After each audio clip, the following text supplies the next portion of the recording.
Olá, sabe aquela sensação de viver num tempo meio confuso? Onde parece que o passado e o futuro, assim, estão se misturando de um jeito estranho?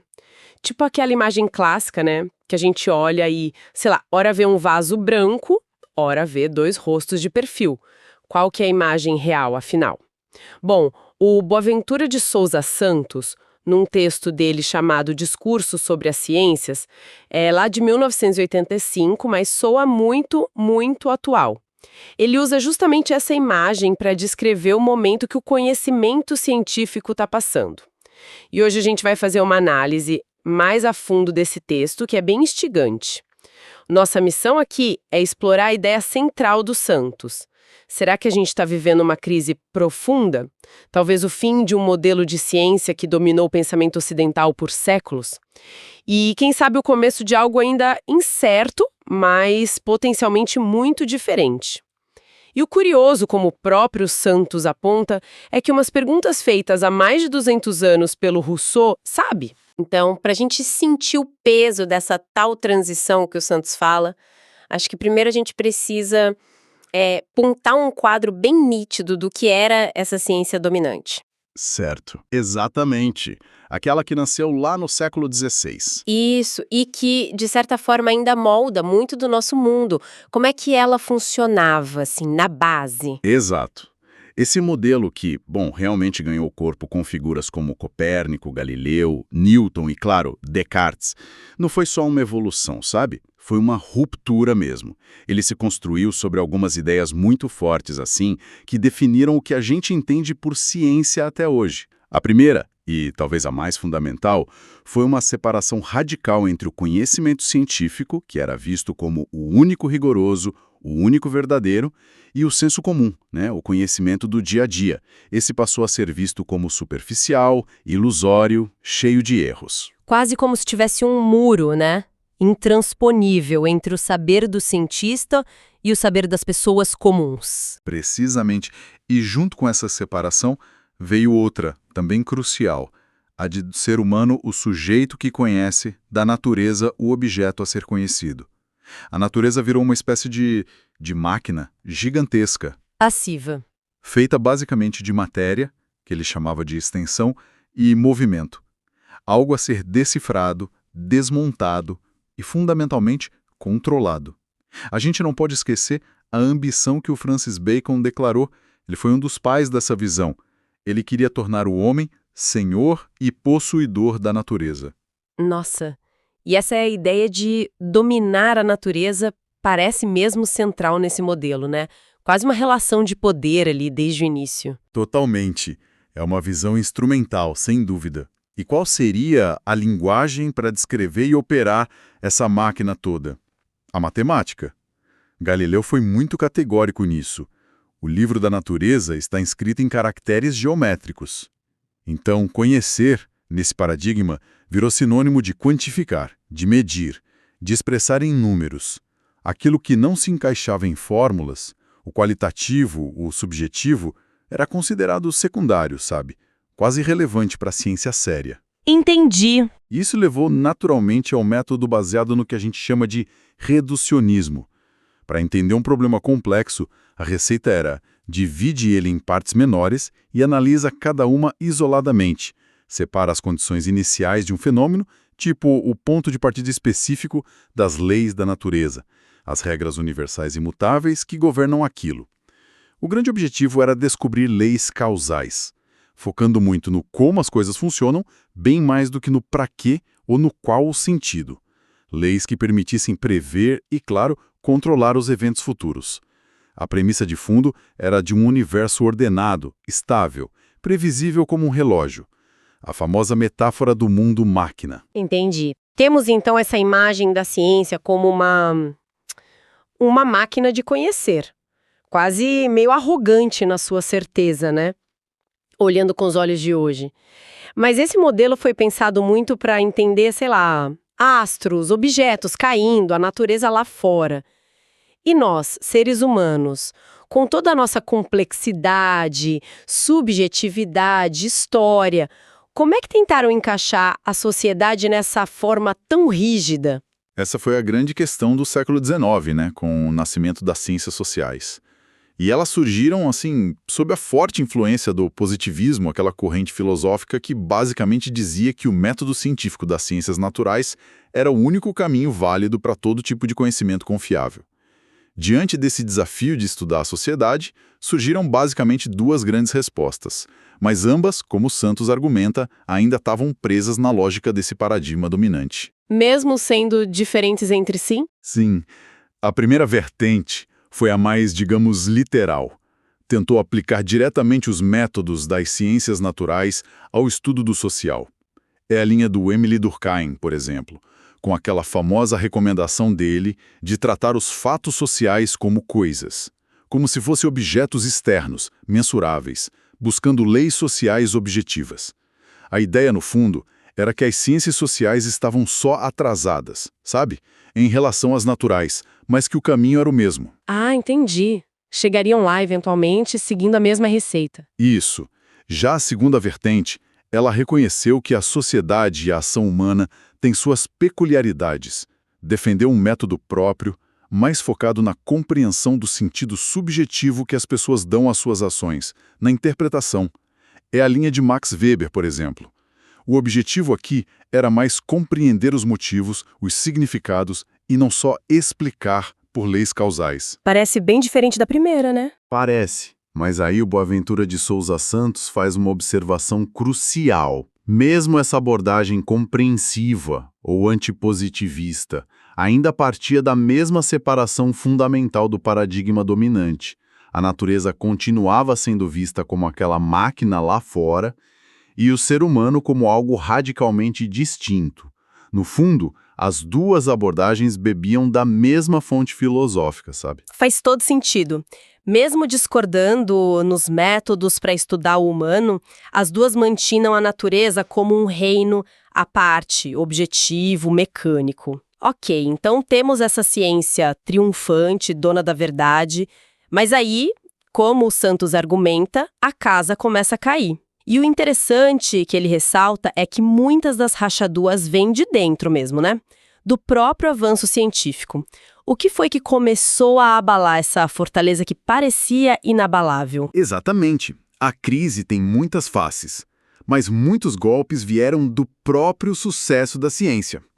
No plano teórico, tivemos alguns desenvolvimentos que foram, assim, verdadeiros terremotos epistemológicos. Ou seja, abalaram os próprios fundamentos de como a gente acreditava que conhecia as coisas. A teoria da relatividade de Einstein, por exemplo. Ela implodiu aquelas noções de tempo e espaço absolutos do Newton. Einstein mostrou que coisas básicas como a simultaneidade de dois eventos dependem do observador. Isso minou a ideia de uma medida universal, completamente objetiva e independente de quem mede. Nossa, isso já é um baque enorme na ideia de objetividade total. Com certeza. E logo depois veio a mecânica quântica, com nomes como Heisenberg, Bohr. Ela nos apresentou um mundo subatômico onde as regras do jogo são completamente diferentes. O simples ato de observar algo necessariamente interfere e altera esse algo. É o famoso princípio da incerteza de Heisenberg. Não dá para saber tudo com precisão absoluta ao mesmo tempo. O conhecimento nesse nível virou probabilístico, não mais rigidamente determinista. E aquela separação clara entre o sujeito que observa e o objeto observado, bom, ela começou a ficar muito, muito turva. Isso é incrível. A própria física dizendo que não dá para olhar sem interferir, abala totalmente aquela ideia do observador neutro, externo, objetivo, que era tão cara para o modelo clássico. Exatamente. E como se não bastasse, veio Kurt Gödel, lá na matemática pura, e mostrou que mesmo a linguagem mais rigorosa que a gente tinha, a matemática, tem limites internos. Os teoremas dele provaram que em qualquer sistema formal complexo o suficiente, sempre vai ter verdades que não podem ser provadas dentro do próprio sistema. E isso colocou em xeque a ideia da matemática como um fundamento último, perfeito, completo para o rigor científico. Então, relatividade, quântica, Gödel, é como se os próprios pilares matemáticos e observacionais dessa ciência começassem a mostrar suas limitações internas, suas próprias Incertezas. Que coisa. Perfeito. E essa onda de questionamento não parou por aí, não. Outra frente veio de avanços em áreas diversas, como a física de sistemas complexos, a química, a biologia. Pense em figuras como Ilya Prigogine na química, ou Humberto Maturana na biologia. Eles começaram a descrever a matéria e a vida usando conceitos que antes eram, assim, impensáveis para o mundo físico, mecânico. Conceitos como auto-organização, a ideia de que o tempo tem uma direção e é irreversível, a famosa flecha do tempo, a importância da história, da imprevisibilidade e até noções como criatividade. A natureza começou a parecer menos uma máquina passiva e previsível, sabe? E mais um processo dinâmico, histórico, complexo e, de certa forma, autocriativo. Uau! Essas são as rachaduras teóricas que já seriam suficientes para abalar qualquer estrutura. Mas o Santos também argumenta que o contexto social da ciência mudou drasticamente no século XX. E isso também contribuiu para a crise, certo? Não era mais só o gênio isolado no laboratório. Sem dúvida. As condições sociais são igualmente cruciais para a gente entender a crise.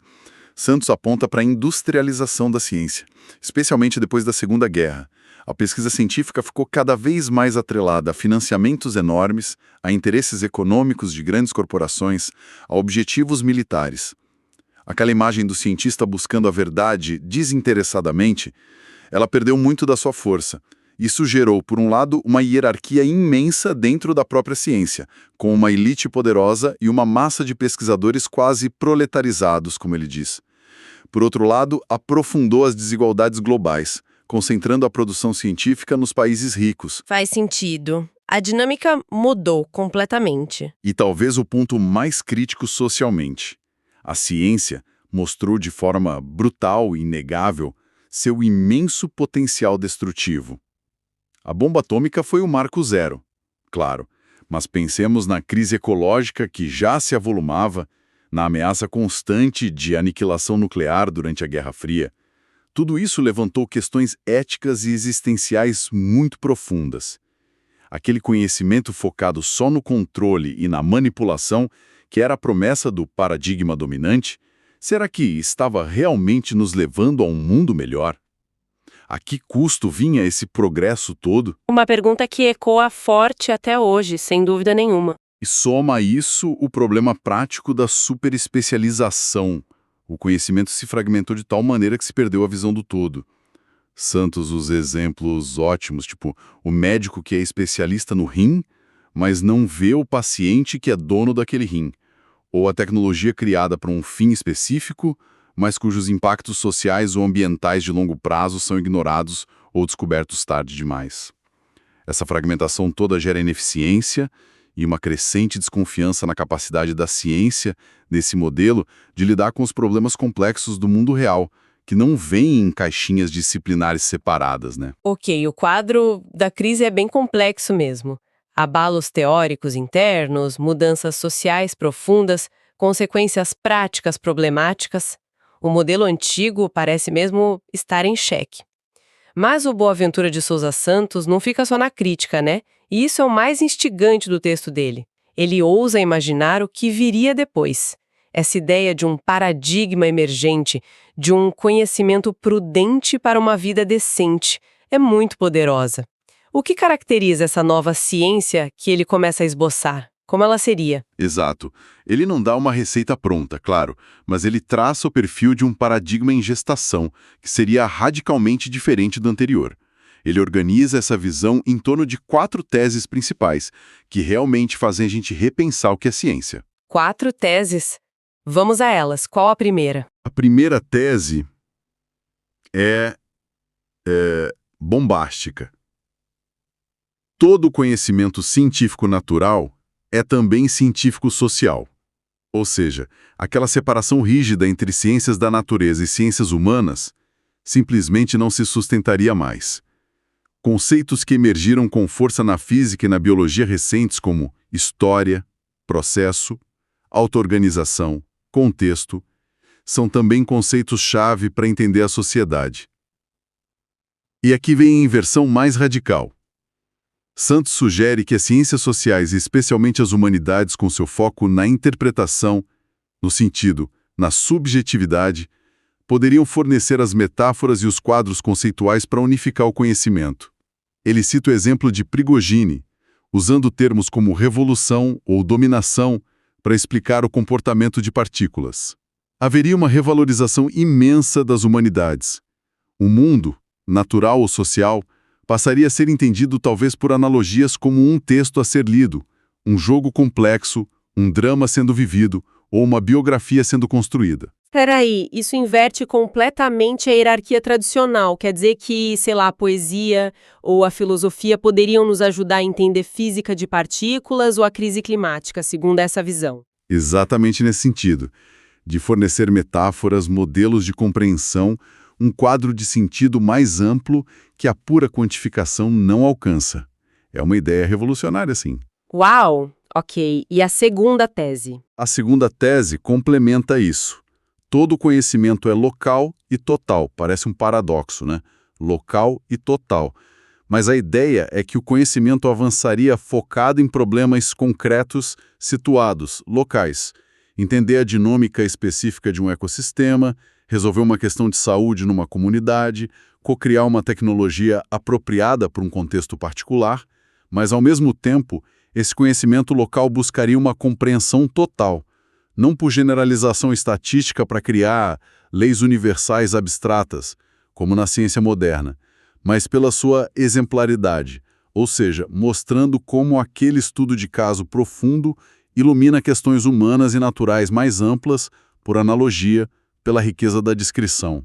Entendi. Então, em vez de buscar a lei universal que meio que apaga as diferenças, a ideia seria entender um caso concreto tão bem, com tanta profundidade que ele ressoe e nos ensine sobre o todo, quase como uma grande obra de arte ou literatura faz. É uma ótima analogia.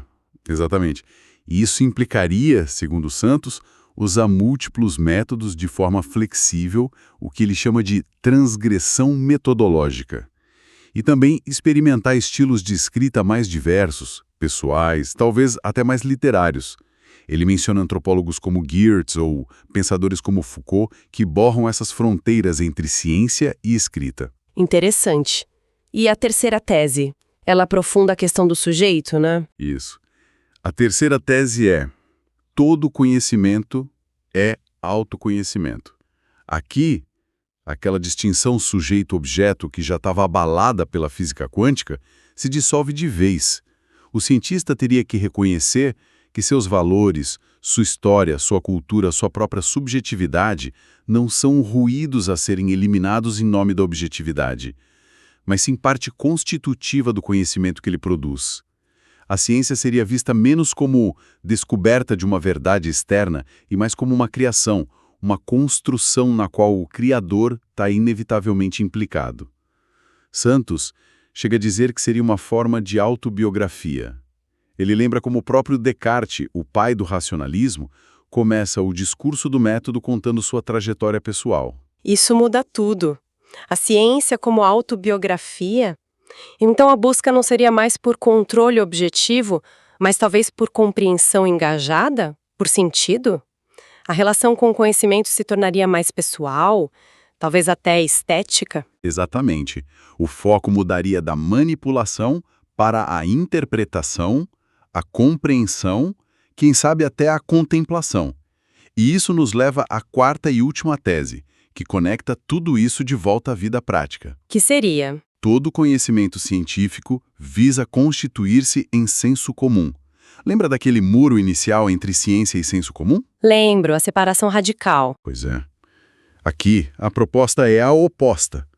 Em vez de desprezar o conhecimento comum, a ciência pós-moderna buscaria um diálogo profundo com ele, reconhecendo as virtudes do senso comum.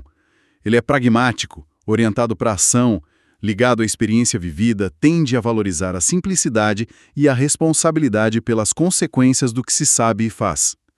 O objetivo final da ciência não seria mais produzir um conhecimento esotérico, fechado em torres de marfim acadêmicas, mas sim transformar o conhecimento científico em sabedoria prática, em algo que efetivamente ajude as pessoas e as comunidades a saber viver, a construir uma vida mais decente e com mais sentido. É quase um círculo se fechando, né? Voltando a integrar o saber especializado com o saber viver, algo que talvez tenha se perdido no caminho. Então, o que a gente tira dessa análise profunda do discurso sobre as ciências? Fica a imagem de uma ciência em crise, sim, mas também a possibilidade de uma transformação radical. Uma ciência que talvez troque a ambição de controlar tudo pela busca de compreender, integrar e se conectar mais profundamente com a experiência humana e com o próprio planeta. É isso. Sem dúvida, e é fundamental o que o Santos sempre ressalta. Isso é um processo, uma transição. Não é algo que aconteceu ou vai acontecer de um dia para o outro. A gente sente fortemente as limitações e os problemas do modelo antigo, mas esse novo paradigma, essa nova forma de pensar e fazer ciência ainda está se formando, ainda não é dominante. A gente vive nessa tensão, nessa ambiguidade, nesse cruzamento de sombras, como ele descreve poeticamente. É um tempo de incerteza, onde, como ele diz, o conhecimento e o autoconhecimento precisam caminhar juntos, mas onde o desconhecimento e o autodesconhecimento também estão muito presentes. É uma imagem forte essa do cruzamento de sombras, e para finalizar, essa análise nos devolve diretamente àquela pergunta incômoda do Rousseau que o Santos faz questão de recuperar, né? Toda essa montanha de conhecimento científico que a gente acumulou ao longo dos séculos, ela nos tornou, de fato, mais sábios, mais felizes, mais capazes de viver bem uns com os outros e com o planeta. Se essa ciência emergente que o Santos vislumbra busca ser um conhecimento prudente para uma vida decente, o que isso realmente significa na prática do dia a dia? Como seria uma pesquisa financiada, uma tecnologia desenvolvida, uma política pública informada por essa ética de integração, de compreensão e de sabedoria prática? Fica a reflexão para todo mundo.